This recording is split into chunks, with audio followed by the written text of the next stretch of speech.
Hello friends, क्या आप घर पर इलेक्ट्रिक कार चार्जर इंस्टॉल करने की योजना बना रहे हैं लेकिन यह समझ नहीं पा रहे हैं कि शुरुआत कहां से करें। इस वीडियो में हम आपको वह सब कुछ बताएंगे जो आपको जानना आवश्यक है।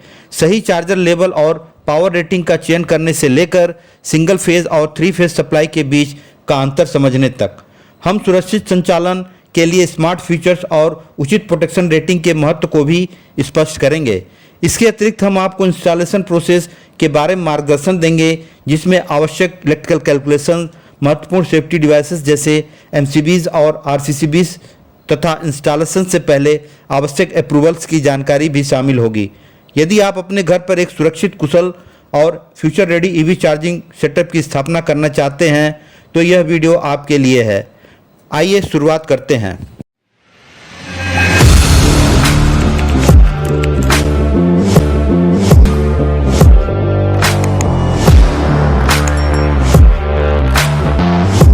घर पर ईवी चार्जर इंस्टॉल करने से पहले प्रमुख टेक्निकल कंसिडरेशन क्या होना चाहिए, आइए समझते हैं। रेजिडेंशियल ईवी चार्जर की इंस्टॉलेशन से पूर्व sanction load, point of supply जैसे 230 वोल्ट सिंगल फेज या 415 volt 3 phase, short circuit level तथा डिस्ट्रीब्यूशन बोर्ड में उपलब्ध आउटगोइंग वे का आकलन करना आवश्यक है ताकि सिस्टम की थर्मल और फॉल्ट विथस्टैंड कैपेसिटी पर्याप्त रूप से सुनिश्चित की जा सके।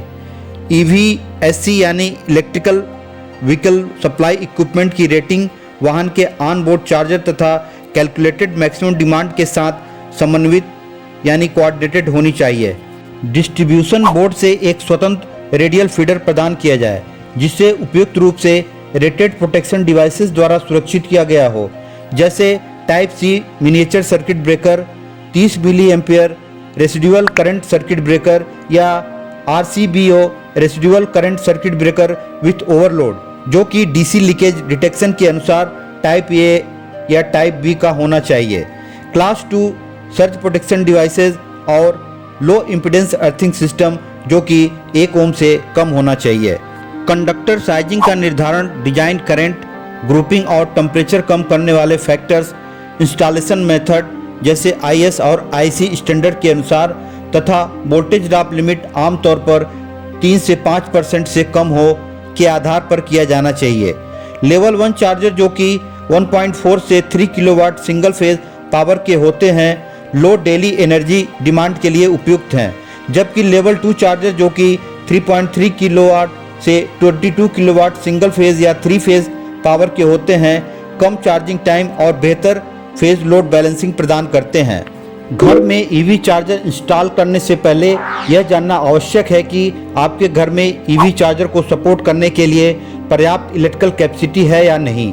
यह निर्धारित करने के लिए आपका घर ईवी चार्जर को सपोर्ट कर सकता है या नहीं, सबसे पहले sanction load, supply type single या 3 फेज तथा वर्तमान पीक डिमांड का मूल्यांकन करें। चार्जर रेटिंग उदाहरण के लिए 7.5 किलोवाट की तुलना उपलब्ध स्पेयर कैपेसिटी से करें। इस गणना में एयर कंडीशन, वाटर हीटर और किचन अप्लायंसेस जैसे प्रमुख इलेक्ट्रिकल लोड को अवश्य शामिल करें।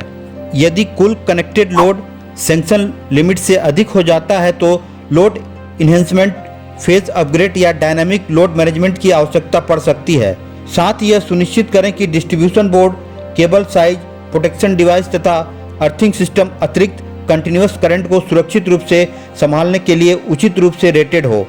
इंस्टॉलेशन से पहले किसी क्वालिफाइड इलेक्ट्रिकल प्रोफेशनल द्वारा विस्तृत लोड असेसमेंट करवाना हाईली रिकमेंडेड है। क्या आपको हार्ड वायर्ड ईवी चार्जर चुनना चाहिए या high voltage plug in outlet? Residential EV charger स्थापित करते समय आपको हार्ड वायर्ड कनेक्शन और high voltage plug in outlet के बीच चयन करना होता है। हार्ड वायर्ड चार्जर सीधे डिस्ट्रीब्यूशन बोर्ड से एक डेडिकेटेड सर्किट के माध्यम से स्थायी रूप से जुड़ा होता है। यह अधिक सेफ्टी, बेहतर रिलायबिलिटी और 7.5 किलोवाट, 11 किलोवाट या 22 किलोवाट जैसे हाई रेटिंग के लिए उपयुक्त होता है। उच्च क्षमता और दीर्घकालीन उपयोग के लिए यह तकनीकी रूप से अधिक सुरक्षित और स्थिर विकल्प माना जाता है। इसके विपरीत हाई वोल्टेज आउटलेट जैसे 230 volt 32 ampere industrial socket plug in arrangement की सुविधा देता है। यह फ्लेक्सिबिलिटी और पोर्टेबिलिटी प्रदान करता है, लेकिन सामान्यतः कम पावर रेटिंग और इंडोर एप्लीकेशंस के लिए अधिक उपयुक्त होता है। दीर्घकालीन यानी लॉन्ग टर्म तथा आउटडोर इंस्टॉलेशन के लिए सामान्यतः हार्डवायर सॉल्यूशन को अधिक मजबूत और तकनीकी रूप से बेहतर विकल्प माना जाता है। डिस्ट्रीब्यूशन बोर्ड से दूरी ईवी चार्जर इंस्टॉलेशन को कैसे प्रभावित करती है, आइए जानते हैं। डिस्ट्रीब्यूशन बोर्ड और ईवी चार्जर के इंस्टॉलेशन लोकेशन के बीच की दूरी केबल साइजिंग, वोल्टेज ड्रॉप तथा कुल इंस्टॉलेशन कॉस्ट पर महत्वपूर्ण प्रभाव डालती है। कम दूरी लगभग 5 से 10 मीटर होने पर सामान्यतः स्टैंडर्ड केबल सिलेक्शन संभव होता है और इंस्टॉलेशन कॉस्ट भी कम रहती है। हालांकि यदि दूरी 15 से 30 मीटर या उससे अधिक हो तो वोल्टेज ड्रॉप को 2 से 3% की अनुमति सीमा यानी परमिसिबल लिमिट के भीतर बनाए रखने के लिए अधिक क्रॉस सेक्शनल कॉपर कंडक्टर वाली केबल की आवश्यकता हो सकती है। केबल साइजिंग का निर्धारण load current, installation method, ambient temperature तथा परमिसिबल वोल्टेज ड्रॉप के आधार पर किया जाना चाहिए। इस प्रकार दूरी बढ़ने से मटेरियल कॉस्ट और इंस्टॉलेशन कॉम्प्लेक्सिटी दोनों बढ़ जाते हैं।